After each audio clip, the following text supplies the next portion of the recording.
हमारे पूज्य राज राजेश्वर गुरु जी, जिनका हमेशा मेरे लिए स्नेह रहता है, एक बार जोरदार तालियों से पूज्य गुरु जी का स्वागत। वैसे तो गुरु जी ने हमारा स्वागत किया, लेकिन आज हम करेंगे।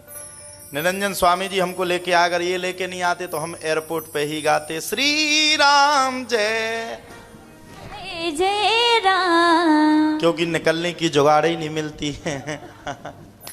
तो हमारे निरंजन स्वामी जी भी यहाँ पर पधारे हैं। संस्कार यूके चैनल के माध्यम से सभी हमारे जितने श्रोतागण हमें देख पा रहे हैं, साथ ही साथ में संस्कार यूट्यूब चैनल भारत में और हमारे ऑफिशियल चैनल ऋषि जी सरकार पर इस कथा का प्रसारण चल रहा है।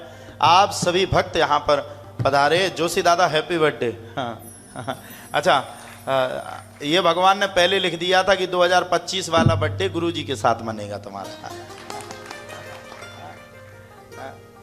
तो हम यहाँ आए और आप सब महान भावों को दर्शन हमें मिल सके।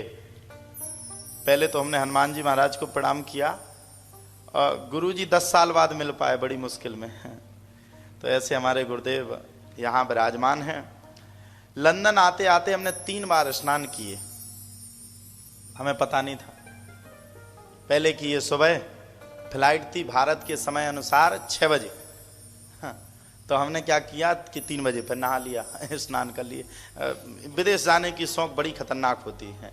हाँ, तो अपन बढ़िया राजा बाबू बन के चले, सेंट वेंट डाल के कि अच्छे देखें। अच्छा, यहाँ आए तो फिर सुबह मिली, नहीं समझे। वहां चले हम रात में, सुबह 6 बजे आए, मतलब सुबह 6 बजे फ्लाइट पकड़नी थी, तो रात के 3 बजे वहां से निकले निरंजन स्वामी जी के सानिध्य में। 3 बजे तो पहुंचे गए एयरपोर्ट पे, बड़ी शौक पहुंचे, फोटो मोटू खींची, बढ़िया। अपन ने मुस्कुराया, भारत वालों को टाटा किया, कहा फिर लौट के आएंगे।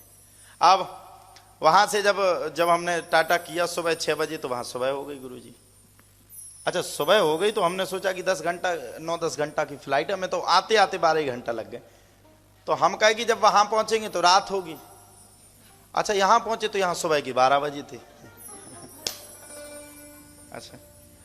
अच्छा 12 बजे थे हम। जब तक गुरु जी के सानिध्य में पहुंचे, आशीर्वाद लिया, बड़े खुश, वीडियो बनवाई, सब डाला।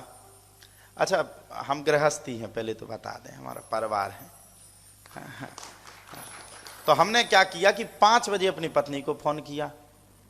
हमने सोचा वहां भी 5 बजे होंगे। तो हमने कहा क्या हो रहा है? तो बोली क्या होना है? तो हमने कहा क्या होना है, तुम्हें पता नहीं विदेश पहुंच गए? तो बोले तुम विदेश में पहुंच गए, लेकिन हमारी देश में नींद क्यों खराब कर रहे हो? तो हमें समझ में नहीं आया, हमने फोन काट दिया। अब यहाँ के समय अनुसार हमने रात के 12 बजे लगाया, तो वहां बज रहे थे सुबह के 5। हमने कहा और क्या भोजन हो गए?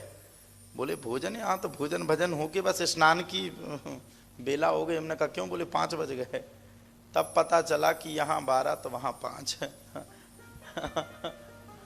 तो ऐसे यहाँ पर आने का सौभाग्य प्राप्त हुआ। और भैया सच्ची सच्ची बात कहूँ, मैं दिल से कथा करता हूँ और स्थिति ये है जो कहना हो वो कहता हूँ। यहाँ तो ना तो ये पता चलता कि जल कब गिरना है, ना ये पता चलता कि सूरज कब उगना है, और ना ये पता चलता है कि बादल कब छाना है। जब कल पहुंचे तो अच्छी ठंड लग रही थी। गुरु जी से हमने कोट छुड़ाया, हमका गुरुदेव आपके पैर छूते, लेकिन कोट हमें दे दो। अच्छा, बाद में पता चला जो कोट पहने वो गुरु जी की शादी में मिला था। तो गुरुदेव का कोट लिया हमने और चले गए हम पार्क में। कल इतनी ठंड लगी, इतनी ठंड लगी कि ऐसे लगा कि कल ही में पूरे हो जाएंगे, लेकिन भगवान कृपा से आज आप सबके सामने हैं। तो देखता रहा, शाम के 7 बज गए, 7:30 बज गए, मैंने कहा रात होगी। 8 बज गए, मैंने कहा रात होगी। 9 भी बज गए, फिर भी रात नहीं हुई। हमने कहा गुरुदेव यहाँ रात कब होती? बोले हमें खुद नहीं पता चला। जब 10 बजे तब जाके रात्रि हुई, और सुबह 5-6 बजे सबसे पहले आ जाते हैं सूरज देवता। तो मैं तो यहाँ डर के सोता हूँ कि कब सूरज कहाँ आ जाए। तो ऐसी पावन धरा पे आने का और आप सबके बीच में कथा कहने का सौभाग्य प्राप्त हुआ, और हनुमान जी की कथा कहने का सौभाग्य हुआ। देखो मेरे आराध्य तो हनुमान जी, और मैं मानता हूं हनुमान जी की ही कृपा से यहां तक आने का सौभाग्य प्राप्त हुआ है।